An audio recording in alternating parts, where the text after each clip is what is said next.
Hi, this is Freddie Spencer coming to you after the 2018 MotoGP race in Thailand Grand Prix. Now, a couple interesting things. One is that this is the very first Thai Grand Prix. Now, the riders did come here early in the year and do a test, so it wasn't the first time they've seen the track, but it certainly is the first time they had raced on it. And it was going to be interesting. Thailand is an amazing emerging market along with all of Asia, and there's so much interest in Grand Prix racing that the manufacturers are thrilled to not only go there, but of course they certainly want to do well. The other interesting thing is, as you can imagine, a track I've never raced on, so I don't have any stories about going to Thailand or that racetrack. So I'm going to tell you just briefly a little bit about where I am and how I got here this weekend. Now, as you probably tell from the video, that this is not where I normally do the broadcast from. No picture in the background. You'll probably never guess where I am, but I'm going to tell you. I'm in Greece, actually right outside Athens. I'm here doing a kind of a classic track day event with some other legends you probably heard of, Giacomo Agostini, Marco Lucanelli, and myself. And how we got here is on a boat from Italy, rode a ferry, kind of a cruise boat, put all the bikes and stuff on it, very cool. But it took about 25 hours to get here, but we shared a lot of stories and dinner together, and so I'm really looking forward to it. I'm looking forward to getting outside here after we get done with this broadcast and enjoy the beautiful day. So let's move forward, though, and let's talk about the race weekend. This weekend was certainly one that we thought we'd see a continuation of the Dovi, Mark, and Jorge Lorenzo's show. But after Jorge's crash the last race in turn one, he talked about that and in fact he mentioned that he blamed Mark for it. He said that Mark knew what he did, and I talked about that in the last race, but everything seemed to work out okay. In fact, Jorge talked about this weekend that he kind of thanked Mark for not putting the squashing him being able to go to Honda for next year. So they seem to be, everything is back okay. But Jorge didn't make it through practice. In fact, he had a crash, I believe in the second session, but he had a right-hander first lap or so. Rear end came around, high-sided him on corner entry, not on corner exit under acceleration, but on corner entry. And they suspect that it was an electronic issue, probably under engine braking. Who knows? The tires require a lot of heat to maintain grip, and it can be a cold tire slide, possibly with malfunction of some type of the electronics, the corner entry, engine brake electronics. But the way abruptly it came around on him so quickly, it does seem to be reminiscent of what you would see in a cold tire slide. But he went down, unfortunately, hurt his wrist, and seemed to re-injure the same foot that he injured in the crash the race before. So he was out for the weekend. So it was certainly probably end up going to be a Dovi and Mark show, as we've seen before. Now, everyone else was under pressure to try to step up their game.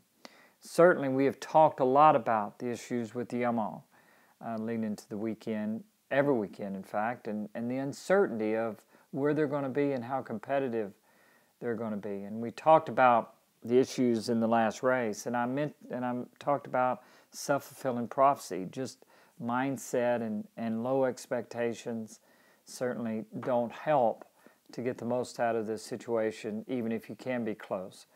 So leading in this weekend, they talked about how things didn't go very well at the test when they came here before to Thailand to get familiar with the racetrack. So again, expectations were low, but they seemed to go pretty quick right off the bat. Valentino mentioned the fact that he thinks for him that the Michelin did bring a new specification tire, a little stronger carcass. I have found that a lot of times a stronger carcass, if it does help grip, how it seems to help grip is stability, is less movement, which causes less brake and traction. It certainly It makes the bike more stable in acceleration, and so less movement, better drive grip can be certainly one of the factors that helped them. The other is Maverick Viñales did talk about the fact that he went a different way on the setup. And Valentino mentioned afterwards that Maverick went that way, and he seemed once that Maverick, when he did pass Valentino, you remember in the last few laps, and was able to close the gap then down on Mark and Dovi to kind of be there at the end, only 2/10 at the end, that maybe that setup, it certainly was better on acceleration and drive grip.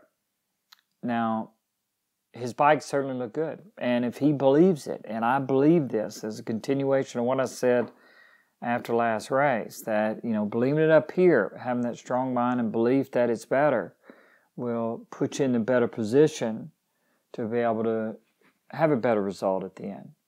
Not have a bad lap or two or a bad beginning, but have a consistently better performance over the distance of the race, puts the bike and you in the better position at the end to be able to utilize that effort and to make use of it. So hopefully it's the beginning. I know that everybody is saying, the riders were saying afterwards that, you can't get your hopes up, and they certainly don't want Yamaha to think that everything is fixed.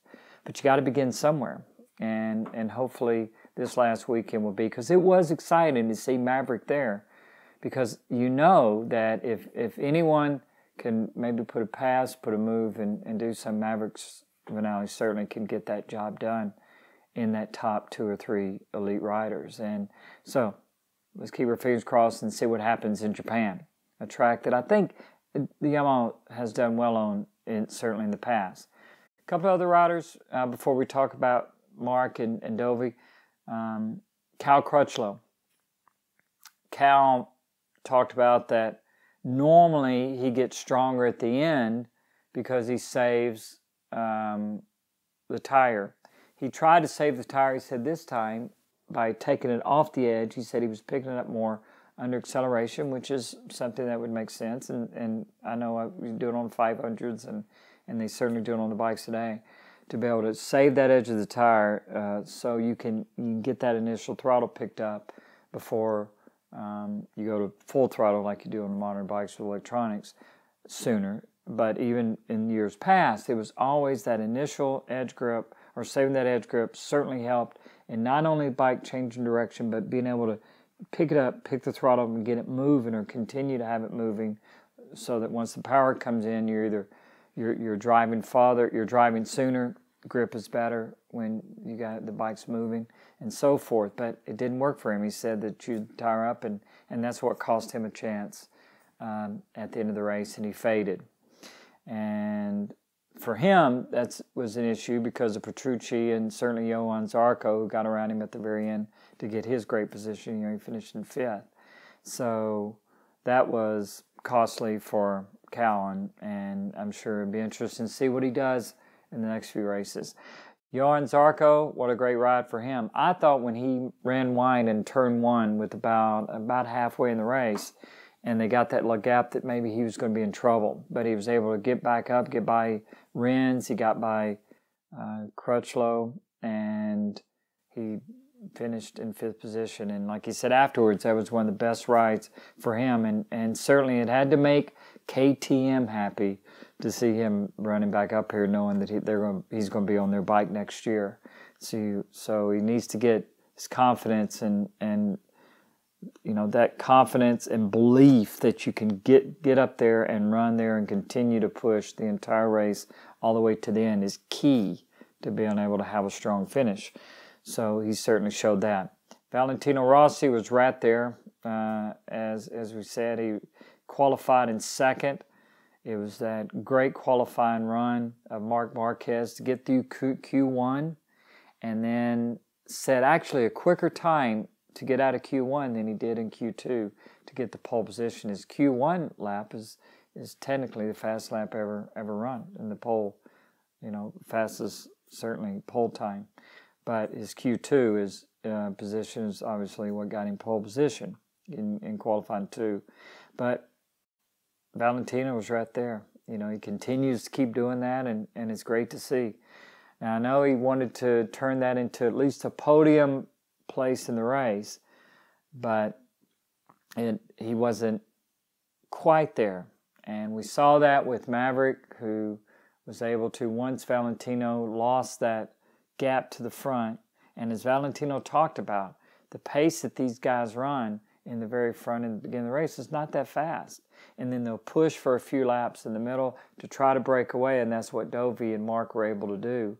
You know, Dovi's trying to break away from Mark too, but at least try to break the gap, because there was 11 riders, I counted at one point, basically almost to halfway in the race, that you could see on that front straightaway, just a few seconds apart. So that pace is what is allowing that. It's not the total speed of the riders, you know, that everybody is fast enough to run up front, but they're certainly able to, that pace is keeping them more bunched together. And once Dovi picked up the pace, and Mark did, as they got close to the end, 4 or 5 laps, Valentino wasn't able to run with him, but Maverick was, and he got by Valentino, and didn't look like we're going to have 3 riders there at the end.